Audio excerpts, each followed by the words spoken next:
वासुदेवाय। श्रीमद् भागवत महापुराण के नित्य प्रतिपठ में अभी तक हमने 8वें स्कंद के दूसरे अध्याय में जाना कि गजेंद्र अपनी प्यास बुझाने के लिए सरोवर में जाता है और वहां पर ग्रह उसका पैर पकड़ लेता है। और आज हम जानेंगे तीसरा अध्याय, गजेंद्र के द्वारा भगवान की स्तुति और उसका संकट से मुक्त होना। श्री सुखदेव जी कहते हैं, परीक्षित है, अपनी बुद्धि से ऐसा निश्चय करके गजेंद्र ने अपने मन को हृदय में एकाग्र किया और फिर पूर्व जन्म में सीखे हुए श्रेष्ठ स्तोत्र के जप द्वारा भगवान की स्तुति करने लगा। गजेंद्र ने कहा, जो जगत के मूल कारण है, वो सबके हृदय में पुरुष के रूप में विराजमान है एवं समस्त जगत के एकमात्र स्वामी हैं, जिनके कारण इस संसार में चेतनता का विस्तार होता है। उन भगवान को मैं नमस्कार करता हूँ और प्रेम से उनका ध्यान करता हूँ। यह संसार उन्हीं में स्थित है, उन्हीं की सत्ता से प्रतीत हो रहा है। वे ही इसमें व्याप्त हो रहे हैं, स्वयं वे ही इसके रूप में प्रकट हो रहे हैं। यह सब होने पर भी वे इस संसार और इसके कारण प्रकृति से सर्वथा परे हैं। उन स्वयं प्रकाश स्वयं सिद्ध सत्तात्मक भगवान की मैं शरण ग्रहण करता हूँ। यह विश्व प्रपंच उन्हीं के माया से उनमें अध्यस्त है। यह कभी प्रतीत होता है, कभी नहीं, परंतु उनकी दृष्टि ज्यों की त्यों एक सी रहती है। वे इसके साक्षी हैं और वे इन दोनों को ही देखते रहते हैं। वे सबके मूल हैं और अपने मूल भी वही हैं, कोई दूसरा उनका कारण नहीं है। वे ही समस्त कार्य और कारणों से अतीत प्रभु मेरी रक्षा करें। परले के इसमें लोक, लोकपाल और इन सब के कारण सब संपूर्ण रूप से नष्ट हो जाते हैं। उसमें केवल अत्यंत घना और गहरा अंधकार ही अंधकार रहता है, परंतु अनंत परमात्मा उससे सर्वथा परे विराजमान रहते हैं। वे ही प्रभु मेरी रक्षा करें। उनकी लीलाओं का रहस्य जानना बहुत ही कठिन है। वे नट की भांति अनेकों वेश धारण करते हैं। उनके वास्तविक स्वरूप को न तो देवता जानते हैं और न ऋषि ही, फिर दूसरा ऐसा कौन प्राणी है जो वहां तक जा सके और उसका वर्णन कर सके। वे प्रभु मेरी रक्षा करें, जिनके परम मंगलमय स्वरूप का दर्शन करने के लिए महात्मा गण संसार की समस्त आसक्तियों का परित्याग कर देते हैं। वन में जाकर अखंड भाव से ब्रह्मचर्य आदि अलौकिक व्रतों का पालन करते हैं तथा अपने आत्मा को सबके हृदय में विराजमान देखकर स्वाभाविक ही सबकी भलाई करते हैं। वे ही मुनियों के श्रोत्सव भगवान मेरे सहायक हैं, वे ही मेरी गति हैं। न उनके जन्म कर्म हैं और न नाम रूप है। फिर उनके संबंध में गुण और दोष की तो कल्पना ही कैसे की जा सकती है। फिर भी विश्व की सृष्टि और श्रृंगार करने के लिए समय समय पर वे अपनी माया से स्वीकार करते हैं। उन्हीं अनंत शक्तिमान सर्व ईश्वरीय मय परम ब्रह्म परमात्मा को मैं नमस्कार करता हूँ। वे अरूप होने पर भी बहुरूप हैं। उनके कर्म अत्यंत आश्चर्यमय हैं। मैं उनके चरणों में नमस्कार करता हूँ। स्वयं प्रकाश सबके साक्षी परमात्मा को मैं नमस्कार करता हूँ। जो मन, वाणी और चित्त से अत्यंत दूर है, उन परमात्मा को मैं नमस्कार करता हूँ। विवेकी पुरुष कर्म संन्यास अथवा कर्म समर्पण के द्वारा अपना अंतःकरण शुद्ध करके जिन्हें प्राप्त करते हैं, जो स्वयं तो नित्य मुक्त परम आनंद और ज्ञान स्वरूप हैं ही, दूसरों को कैवल्य मुक्ति देने की सामर्थ्य भी केवल उन्हीं में है, उन प्रभु को मैं नमस्कार करता हूँ। जो सत्व रज तम इन तीन गुणों का धर्म स्वीकार करके क्रमशः शांत, घोर और मूढ़ अवस्था भी धारण करते हैं, उन भेद रहित समभाव से स्थित एवं ज्ञान घन प्रभु को मैं बार बार नमस्कार करता हूँ। आप सबके स्वामी, समस्त क्षेत्रों के एकमात्र ज्ञाता एवं सर्व साक्षी हैं, आपको मैं नमस्कार करता हूँ। आप स्वयं ही अपने कारण हैं, पुरुष और मूल प्रकृति के रूप में आप ही हैं, आपको मेरा बार बार नमस्कार है। आप समस्त इंद्रियों विषयों के दृष्टा हैं, समस्त प्रतीतियों के आधार हैं। अहंकार आदि छाया रूप असत वस्तुओं के द्वारा आपका ही अस्तित्व प्रकट होता है। समस्त वस्तुओं की सत्ता के रूप में भी केवल आप ही भास रहे हैं। मैं आपको नमस्कार करता हूँ। आप सबके मूल कारण हैं, आपका कोई कारण नहीं है। अकारण होने पर भी आप में विकार या परिणाम नहीं होता, इसलिए आप अनोखे कारण हैं। आपको बार बार नमस्कार है। जैसे समस्त नदी झरने आदि का परम आश्रय समुद्र है, वैसे ही आप समस्त वेद और शास्त्र के परम तात्पर्य हैं। आप मोक्ष स्वरूप हैं। समस्त संत आपके शरण ग्रहण करते हैं, अतः आपको मैं नमस्कार करता हूँ। जैसे यज्ञ के काष्ठ अरण्य में अग्नि गुप्त रहती है, वैसे ही आपने अपने ज्ञान को गुणों की माया से ढक रखा है।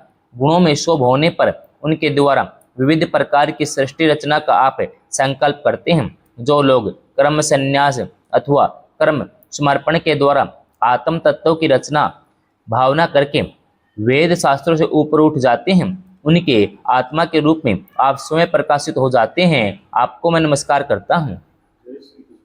जैसे कोई दयालु पुरुष फंदे में पड़े हुए पशु का बंधन काट दे, वैसे ही आप मेरे जैसे शरणागतों की फांसी काट देते हैं। आप नित्य मुक्त हैं, परम करुणामय हैं। भक्तों का कल्याण करने में आप कभी आलस्य नहीं करते। आपके चरणों में मेरा नमस्कार है। समस्त प्राणियों के हृदय में आपने अंश के द्वारा अंतर आत्मा के रूप में आप उपलब्ध होते रहते हैं। आप सर्व ईश्वरीय पूर्ण एवं अनंत हैं। आपको मैं नमस्कार करता हूँ। जो लोग शरीर, पुत्र, गुरुजन, गृह, संपत्ति और स्वजनों में आसक्त हैं, उन्हें आपकी प्राप्ति अत्यंत कठिन है, क्योंकि आप स्वयं गुणों की आसक्ति से रहित हैं। जीवत मुक्त पुरुष अपने हृदय में आपका निरंतर चिंतन करते रहते हैं। उन्हें सर्व ईश्वरीय पूर्ण ज्ञान स्वरूप भगवान को मैं नमस्कार करता हूँ। धर्म, अर्थ, काम, मोक्ष की कामना से मनुष्य उन्हीं का भजन करके अपने अभीष्ट वस्तु प्राप्त कर लेते हैं। इतना ही नहीं, वे उनको सभी प्रकार का सुख देते हैं। अपने ही जैसा अविनाशी पार्षद शरीर भी देते हैं। वे ही परम दयालु प्रभु मेरा उद्धार करें। जिनके अनन्य प्रेमी भक्तजन उन्हीं की शरण में रहते हुए उनसे किसी भी वस्तु की, यहाँ तक कि मोक्ष की भी अभिलाषा नहीं करते, केवल उन्हीं परम दिव्य मंगलमयी लीलाओं का गान करते हुए आनंद के समुद्र में निमग्न रहते हैं। जो अविनाशी, सर्वशक्तिमान, अव्यक्त, इंद्रियातीत, अत्यंत सूक्ष्म है, जो अत्यंत निकट रहने पर भी बहुत दूर जान पड़ते हैं, जो आध्यात्मिक योग अर्थात ज्ञान योग, भक्ति योग के द्वारा प्राप्त होते हैं, उन्हीं आदि पुरुष अनंत एवं परिपूर्ण पर ब्रह्म परमात्मा की मैं स्तुति करता हूँ। जिनकी अत्यंत छोटी कला से अनेकों नाम रूप के भेदभाव से युक्त ब्रह्मा आदि देवता, वेद और चराचर लोकों की सृष्टि हुई है।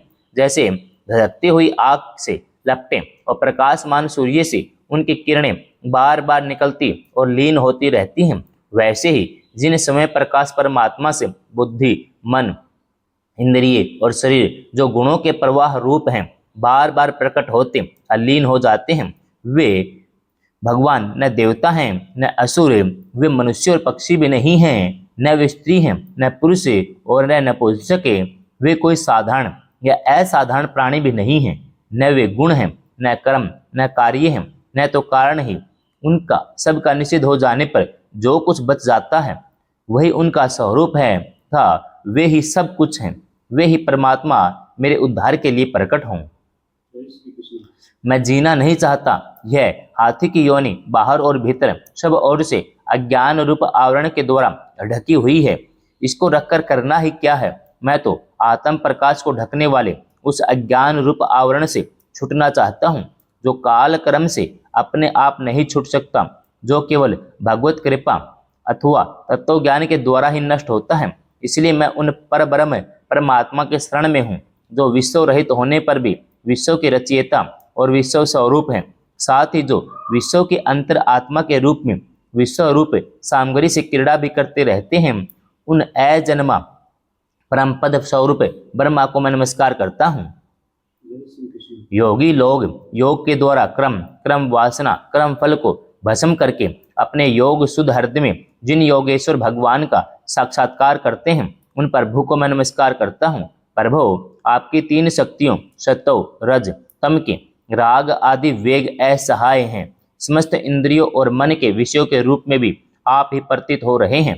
इसलिए जिनकी इंद्रियां वश में नहीं हैं, वे तो आपकी प्राप्ति का मार्ग भी नहीं पा सकते। आपकी शक्ति अनंत है। आप शरणागत वत्सल हैं। आपको मैं बार बार नमस्कार करता हूँ। आपकी माया अहम बुद्धि से आत्मा का एक स्वरूप ढक गया है। इसी से यह जीव अपने स्वरूप को नहीं जान पाता। आपकी महिमा अपार है। उन सर्वशक्तिमान माधुर्य निधि भगवान की मैं शरण में हूँ। श्री सुखदेव जी कहते हैं, परीक्षित, गजेंद्र ने बिना किसी भेदभाव के निर्विशेष रूप से भगवान की स्तुति की थी। इसलिए भिन्न भिन्न नाम और रूप को अपना स्वरूप मानने वाले ब्रह्मा आदि देवता उसकी रक्षा करने के लिए नहीं आए। उसमें सर्व आत्मा होने के कारण सर्वदेव स्वरूप स्वयं भगवान श्री हरि प्रकट हो गए। विश्व के एकमात्र आधार भगवान ने देखा कि गजेंद्र अत्यंत पीड़ित हो रहा है, अतः उसकी स्तुति सुनकर वेदमय गरुड़ पर सवार हो चक्रधारी भगवान बड़ी शीघ्रता से वहां के लिए चल पड़े। वहां गजेंद्र अत्यंत संकट में पड़ा हुआ था। उनके साथ स्तुति करते हुए देवता भी वहां आए। सरोवर के भीतर बलवान ग्रह ने गजेंद्र को पकड़ रखा था। वह अत्यंत व्याकुल हो रहा था। जब उसने देखा कि आकाश में गरुड़ पर सवार होकर हाथ में चक्र लिए भगवान श्री हरि आ रहे हैं, तब अपने सूंड में कमल का एक सुंदर पुष्प लेकर उसने ऊपर को उठाया और बड़े कष्ट से बोला, नारायण जगत गुरु भगवान आपको नमस्कार है। जब भगवान ने देखा कि गजेंद्र अत्यंत पीड़ित हो रहा है, तब वे एक बारगी गरुड़ को छोड़कर कूद पड़े और कृपा करके गजेंद्र के साथ ही ग्रह को भी बड़ी शीघ्रता से सरोवर से बाहर निकाल लाए। फिर सब देवताओं के सामने ही भगवान श्री हरि ने चक्र से ग्रह का मुंह फाड़ डाला और गजेंद्र को छुड़ा लिया। तीसरा अध्याय समाप्तम।